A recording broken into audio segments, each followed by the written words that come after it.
Bismillahir Rahmanir Rahim. Alhamdulillahi wassalatu wassalamu ala sayyidil mursaleen wa ala alihi wa sahbihi wa baraka wa sallama tasliman kathiran ila yawmiddin amma ba'd. So Imaam Muhasibi continues this discussion. He says, وَقَيِّدِ الْجَوَارِحَ بِإِحْكَامِ الْعِلْمِ. Basically, قَيِّد الْجَوَارِحِ. Jawari refers to limbs. Limbs denote actions. So you get actions through limbs. Saying, in other words, make sure all of your deeds, your actions, anything physical that you do, make sure that you qualify it by solidifying knowledge, with firm knowledge. Everything you do must be based on firm knowledge, not hearsay. It shouldn't be just based on the trend of the time or what somebody mentioned to you or what we sometimes assimilate growing up in various cultures. It needs to be something, as far as possible, at least the intention should be there. It's very difficult to enlighten the whole world with a really solid, firm amount of knowledge, though that should be our ambition and goal. But on an individual level, not everybody has the same kind of access to firm knowledge that maybe other people do. Some people do and some people don't.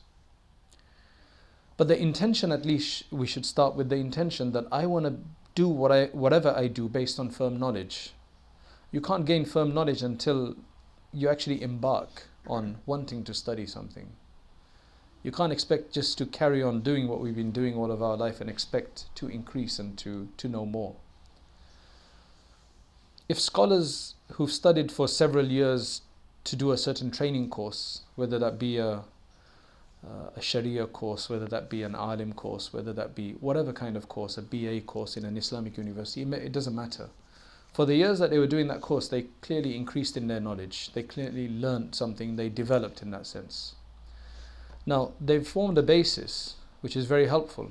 But if they then, even them, if they continue now not to study, if they don't continue to study, then everybody's going to feel a sense of lassitude. You can't just go to the gym for 2 years straight or do some martial arts 2 years straight, do a lot of training in that time, get very, get really developed in that sense, and then after that just completely leave it.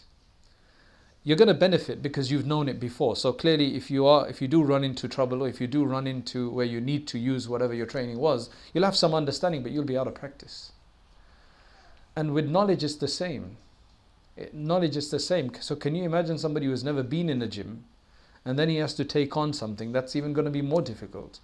So he says that your jawarih, everything you do with your limbs, needs to be based on firm sense of knowledge. أي لا تحرك جارحة من جوارحك إلا أن يكون لديك علم من الشارع الحكيم بجواز ما تفعله وصحته. Make sure everything you do, you know that it's sahih to do, it's valid to do, and it's correct to do, and it's permissible to do. Otherwise, وَإِلَّا كَانَ تَصَرُّفُكَ عَلَيْكَ لَا لَكَ. This is a clarification of it. Otherwise, whatever you do, whatever movement you make, whatever activity that you undertake, all of that is going to actually become a burden upon you. It won't be for your benefit. I mean, this is talking divinely, in the spiritual realm. قال سيدنا عمر بن عبد العزيز رحمه الله رضي الله عنه من عمل على غير علم كان ما يفسد أكثر مما يصلح. This was Umar ibn Abdul Aziz's statement, and I'm assuming that is based on knowledge, that is based on experience. It's not a hadith, but it's based on experience. This is a man who clearly took on the highest position of the Muslim rule, where he became the Khalif. And I'm assuming he said this then. He says that whoever does anything, whoever does an activity, not based on knowledge, which doesn't have solid knowledge foundations, his epistemological sources are messed up in the sense of where he's getting his knowledge, then that which he corrupts will be much more than what he reforms. Now, I know in an everyday aspect we can get away with knowing basic amount of knowledge, but this probably would apply more to people who are actually in the field, even trying to help others. And you've seen that. Sometimes the people that mess it up the most for us are Muslim leaders, Muslim religious leaders sometimes even. May Allah protect us from that. And activists, da'is. Sometimes it's actually that it's not based on sound knowledge. Just because you feel like doing something. a lot of this comes down to, I was in another country recently in Europe, and there's a new movement there, and they're feeling the attack against Muslims, as everybody is, right? Constantly in the media or and elsewhere. It's very ideological. One is, you've got the Muslims attacking, certain Muslims attacking us, like blowing people up in Muslim countries. We've got that. But then you've got other people who are just attacking Muslims on an ideological basis, just purely challenging you of why we do certain things, making it sound backwards, inferior, untrendy. I mean, that's to put it lightly, and just plain stupid. You know, that's what it is. And then a lot of people who don't have the knowledge or the wisdom of why we do certain things, they're just going to think, okay, what's the point of it? So subhanallah, there's some people who leave Islam completely. So we've got rising atheism. We've got a rising atheism problem. For example, there's those guys in America, they're actually going around now to different campuses. There's a group of atheists, they're going around to different places in universities, and they are telling everybody why they left the faith and so on and so forth. One of the things in that interview was actually very interesting. That was a massive eye-opener. It's something that I've thought of a lot of times, but never been able to put it completely in words, maybe. Somebody asked him, one of the individuals, how's your family with it and so on. And of course, they've all mostly been isolated from their families, estranged from their families, disowned by their families and so on.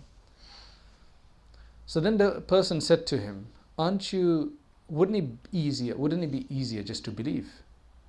And he says, yes, it would be much easier to believe. I wouldn't have any problems with the families. I wouldn't have, it'd be just normal. It'd be very easy to believe. Yes, it would have been easier if I just believed, but that's the point. I can't believe. So it's almost like they want to believe, but they can't believe. And as I said, this is something that just confirms for me a thought that I've always had, that yes, we study and all of these great scholars of the past, like Imam al-Haramain al-Juwayni, Ghazali, Ibn Taymiyyah, etc., etc., they've written numerous works. They've argued endlessly about daleels and proofs for the existence of God. So many of them. But then you suddenly hear that they died, and on their death they said, we don't want anything to do with any of this, and it's just about what Allah said and His Messenger said. And to put that in perspective, it makes completely sense. Not to say what they did was a waste of time, absolutely not. That's not what they're saying. You need people who are they just need satisfaction. They just need tranquility. They just need comfort. They just need reassurance. You got a lot of people like that. They believe they are believers. Tawfiq has been written for them. They have been written, inshallah, to be fortunate ones in the hereafter. But they just need more knowledge. Knowledge has to be around. And thus, having defense for our beliefs and having arguments for the existence of God, whether they be, cosmological, teleological, whatever it may be, they are all very useful. But you can't rely upon them. There will be people, because while we're studying this stuff, I was constantly saying that what we need to do is maybe need to do some research, some empirical research on, find a number of atheists and see which of these evidences, whether it be teleological, cosmological, by design, whether it be philosophical arguments, whether it be, different arguments for the existence of God that have been forwarded, throughout the centuries. Let's see which one works the most, which is the most effective. And I'm actually doubtful if that's even if that's even going to reveal anything, if that's going to even result in anything. Because at the end of the day, it's all about tawfiq. That's what I've come to that conclusion. And what that person said just hit it home for me. That it's all about tawfiq. If Allah hasn't written it for somebody. And now you might say, well, that's quite fatalistic. That's quite bad actually, because if you're saying Allah hasn't written it for you, that means you got no choice. Yes, in one sense that is true. But why has He written that for somebody? That's another layer that we need to deal with.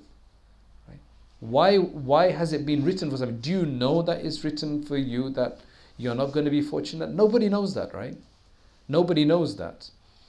But there are some people, as this individual who the article was targeting,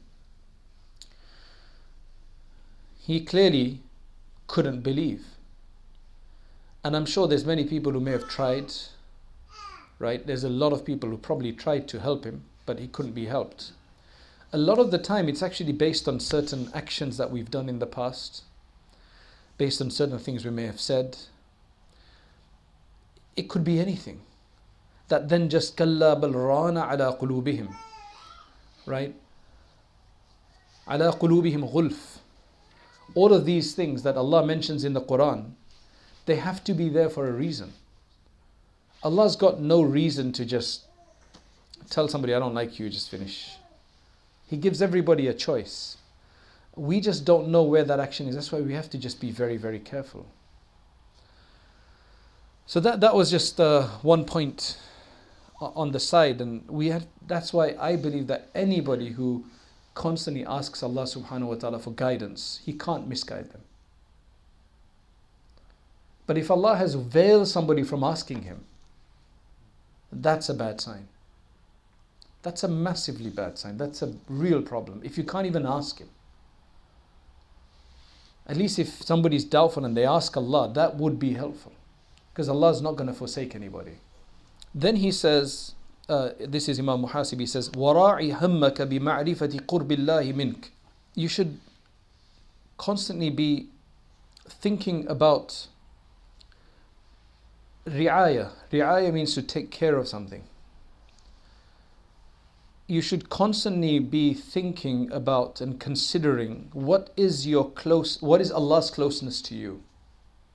Where is Allah to you? How far do I see Allah from me? How close am I? How far am I? What is my distance and what is my proximity? وَقُمْ بَيْنَ يَدَيْهِ مَقَامَ الْعَبْدِ الْمُسْتَجِيرِ. And stand in front of Him like the one seeking refuge. Like the one seeking refuge. When you stand in front of Allah, that should be the way. It should be so far from arrogance. Because Allah subhanahu wa ta'ala doesn't like that at all. He is the Almighty One. He is the omnipotent and majestic one. There's no way that anybody can have anything to say in front of Him. So if we're going to do that, if you just look at human beings, when you see somebody that's done a mistake and they're showing genuine remorse just by their body language, you can generally tell by body language, generally speaking, you can tell by body language that somebody's showing remorse, right? Just by facial expression and something, right? I know you get exceptions, but generally speaking, when you're dealing with people and they come across and say like, I'm sorry, man. They made a mistake, a genuine mistake. It's like, I'm sorry. It's not a big deal, man. Come on, just get over it. It's not going to help somebody get over it. You need to have some kind of remorse. With Allah subhanahu wa ta'ala, we've got nothing. At least with your employer, you may have some friendship, you may have some kind of level with them, you may have some kind of favors upon them. You may have been, you may have saved them in the past from something or whatever. So you can maybe, use some of that. But when it comes to Allah, there's nothing. We owe everything to Him, including our wujud, our existence. There's no way that you can have any arrogance in front of Allah subhanahu wa ta'ala. Just to add something to, we had that discussion a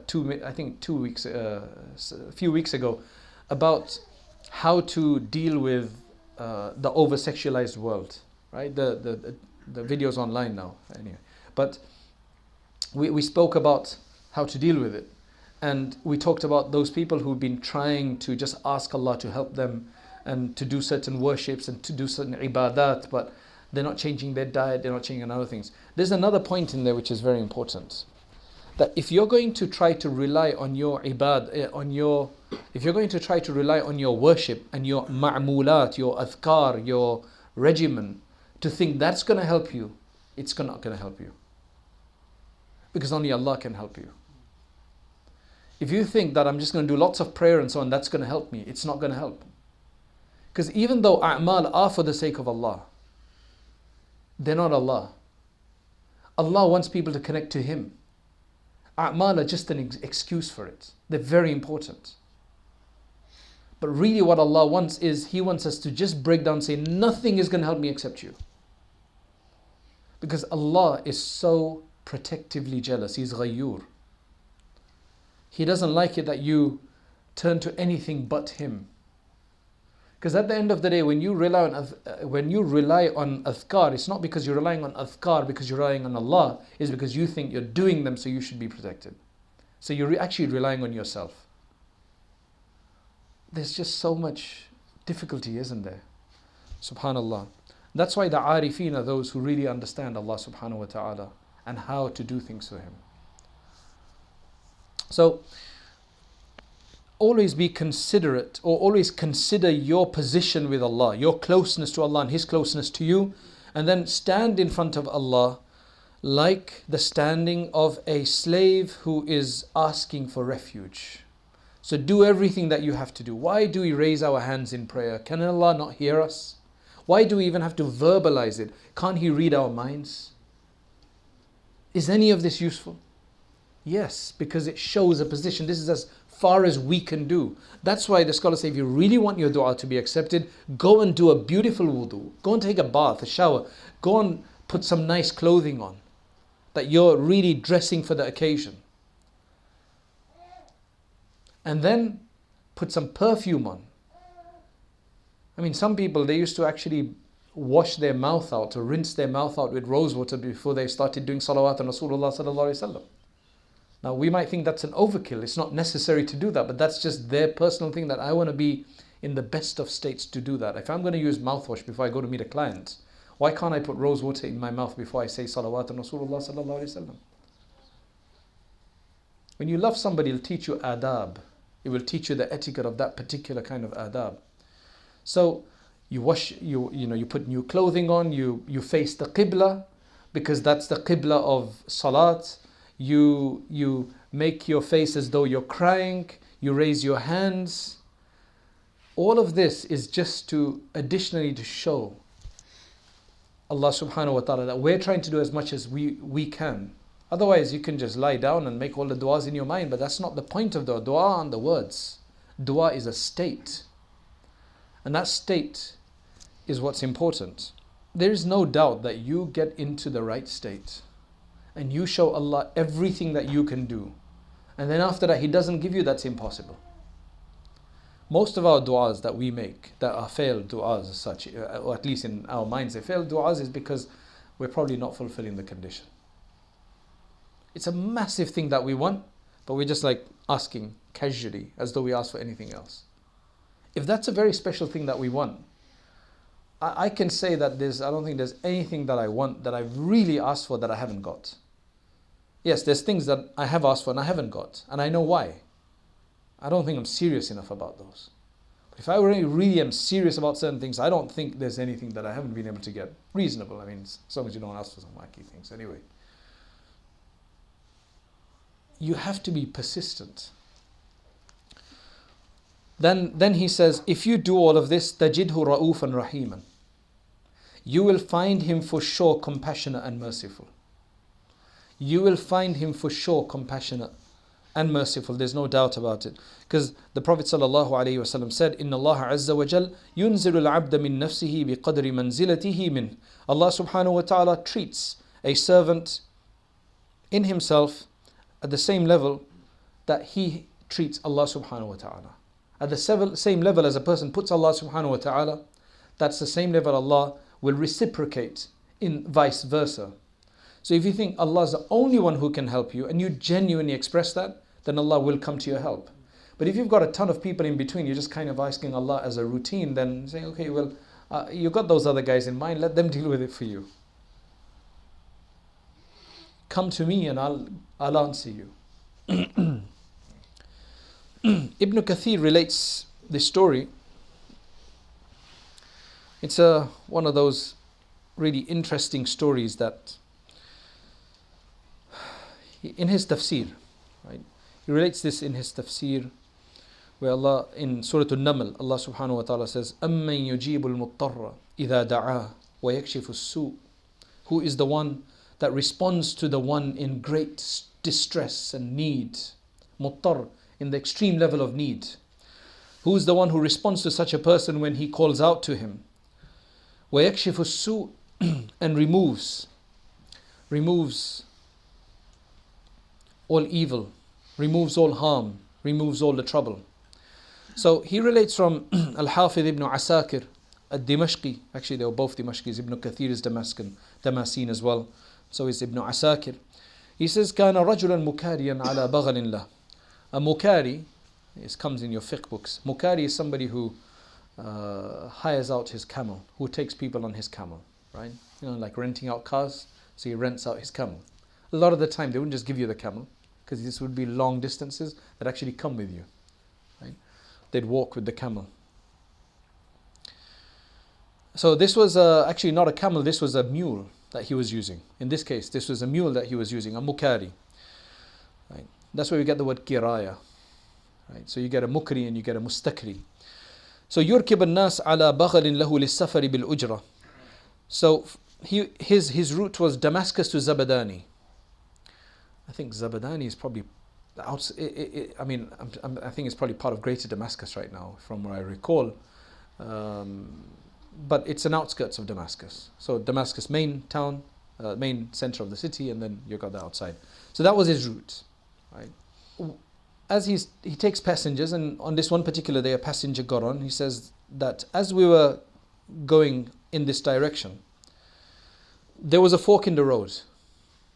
Now, the person who owns this owns this mule, he is used to taking a particular main thoroughfare.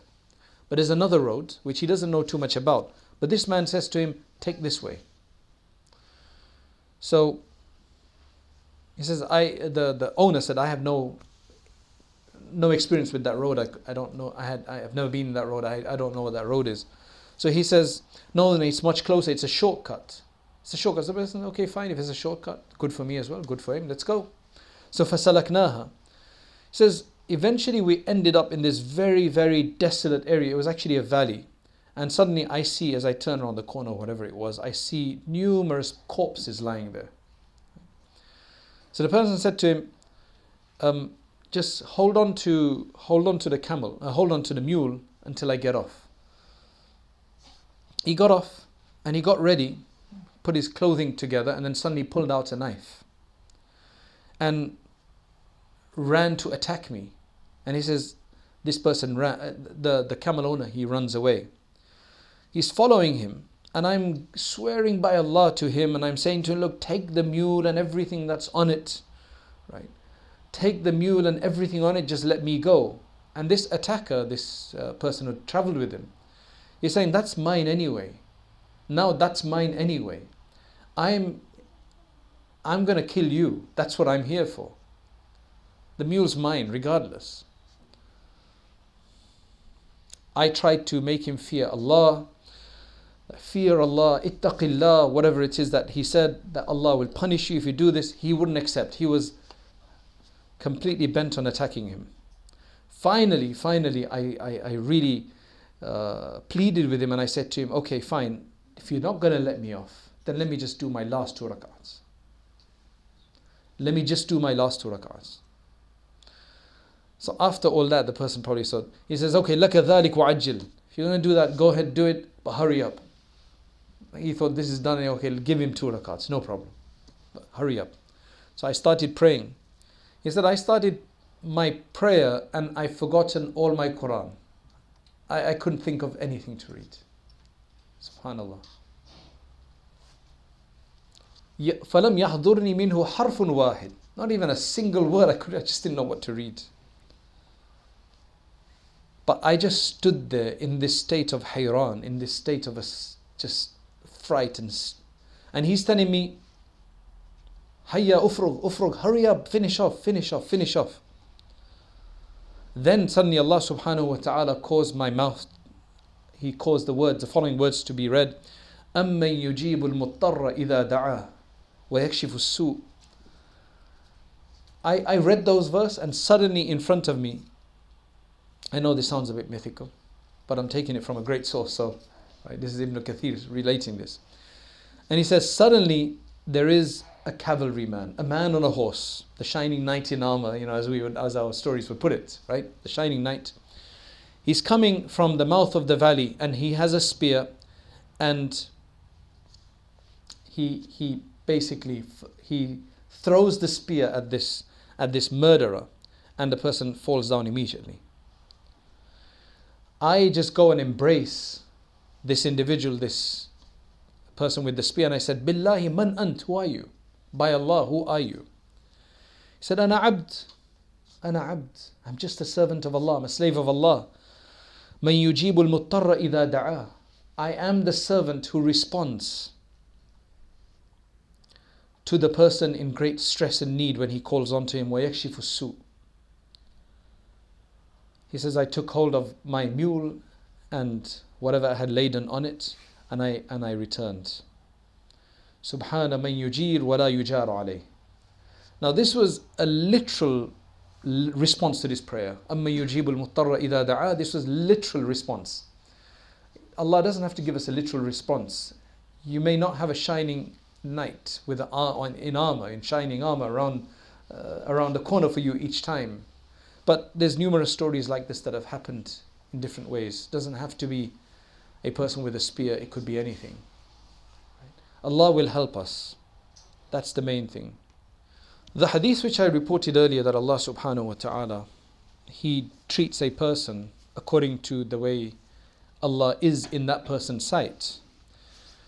There's a hadith that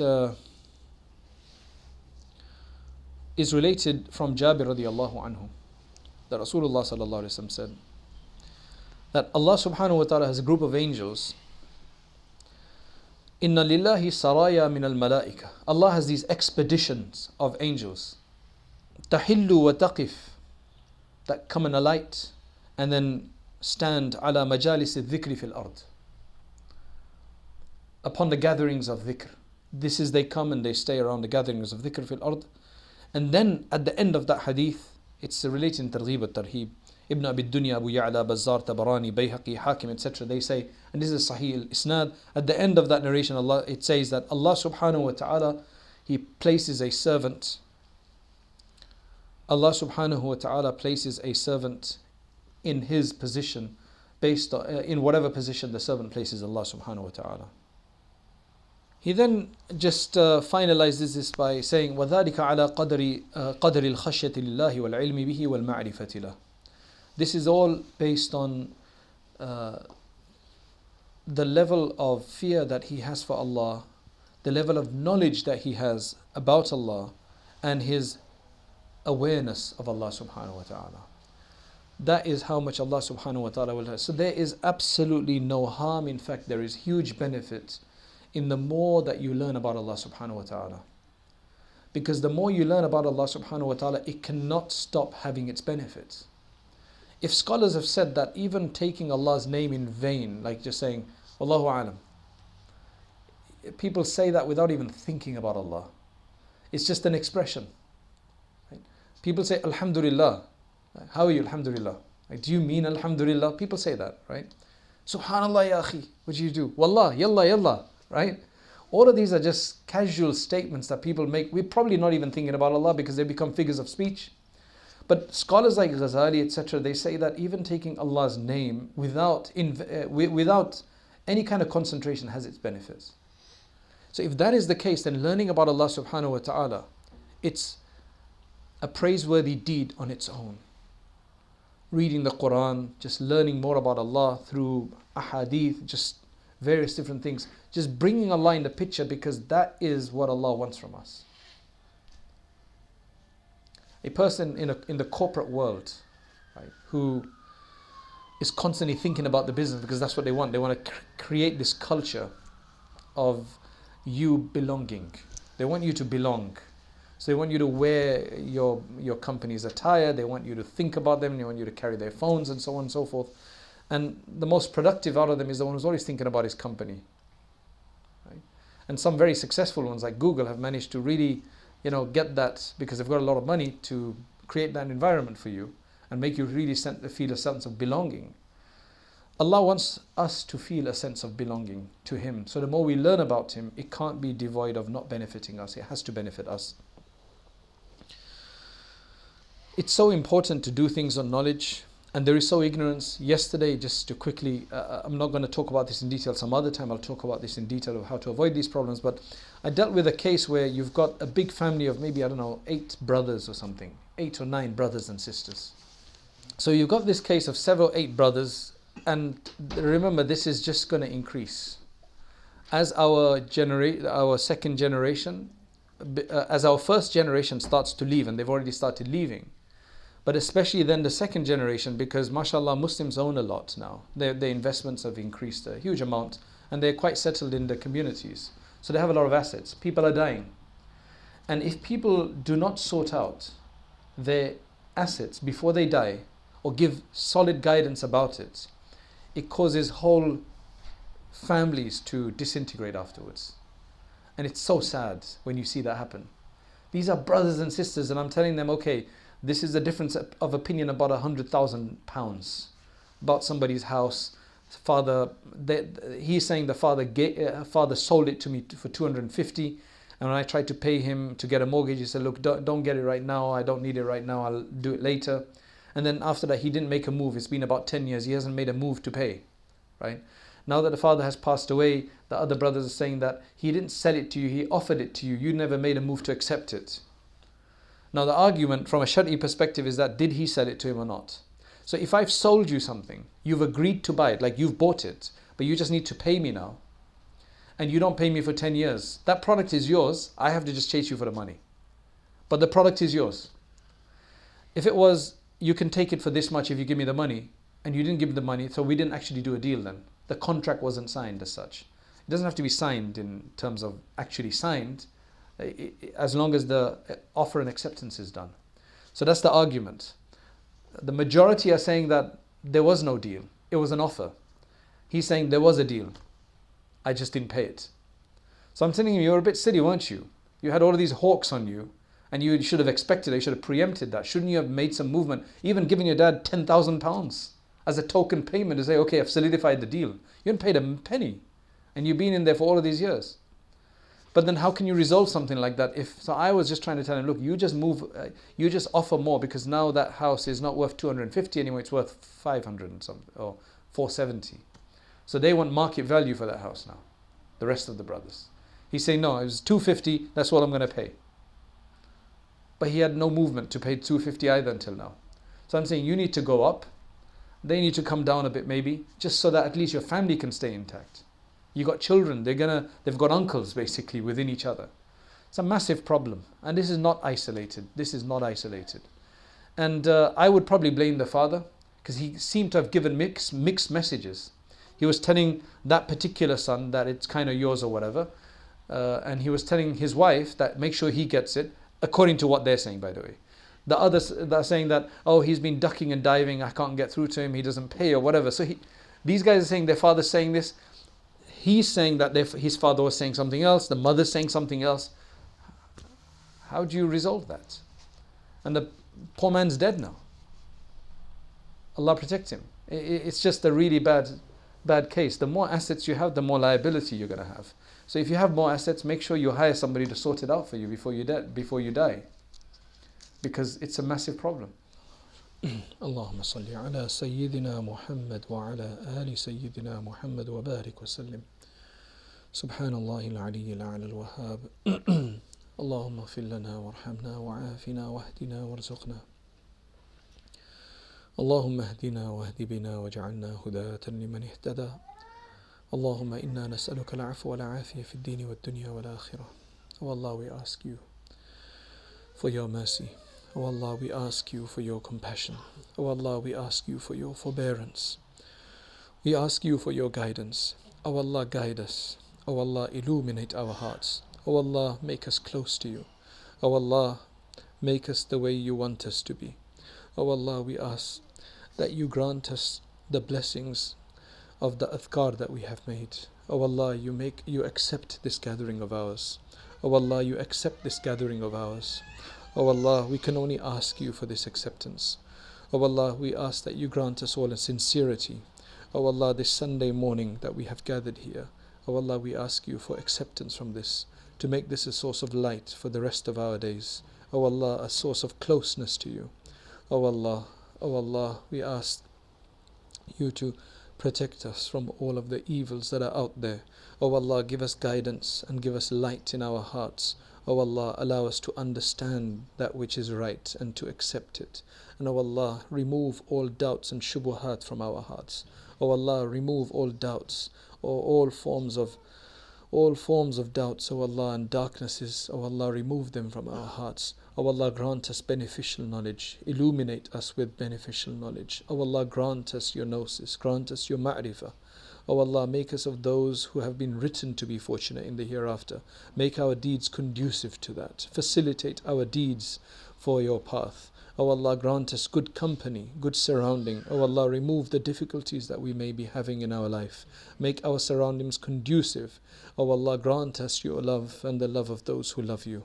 O Allah, grant people around us who are of a good company to us, good influence on us. O Allah, make us forces for good. O Allah, protect us from being forces of evil. O Allah, grant us sincerity. O Allah, allow us to be of those whose every deed is those which please you. O Allah, forgive us all the sins that we have committed, all the sins that have made difficulties in our life, that have brought obstacles in our path. O Allah, that has taken the delight out of our hearts. O Allah, the delight out of our eyes. O Allah, that has brought issues and problems within families. O Allah, do not let us leave such fitna. O Allah, do not let us see such fitna. O Allah, allow us to be protected from these things. O Allah, allow us to be of the guided ones. Allow us to be of your awliya. O Allah, grant us Jannatul Firdaus. Grant us Jannatul Firdaus. O Allah, grant us Jannatul Firdaus. O Allah, we ask that you protect us and our children and our progeny until the day of judgment. O Allah, that you protect the Muslimin around the world. O Allah, that you protect Masjid al-Aqsa. You protect our brothers and Syrians in whatever country they may be, whether that be Syria, whether that be in Burma, whether that be in all the other Yemen. O Allah, we ask that you grant us peace and grant the world peace. Grant insaniya to the insan. O Allah, grant insaniya to the insan. O Allah, we ask that you send your abundant blessings on our Messenger Muhammad sallallahu alaihi wasallam, and that you grant us his company in the hereafter. Subhana rabbika rabbil izzati amma yasifun wa salamun ala al mursaleen walhamdulillah.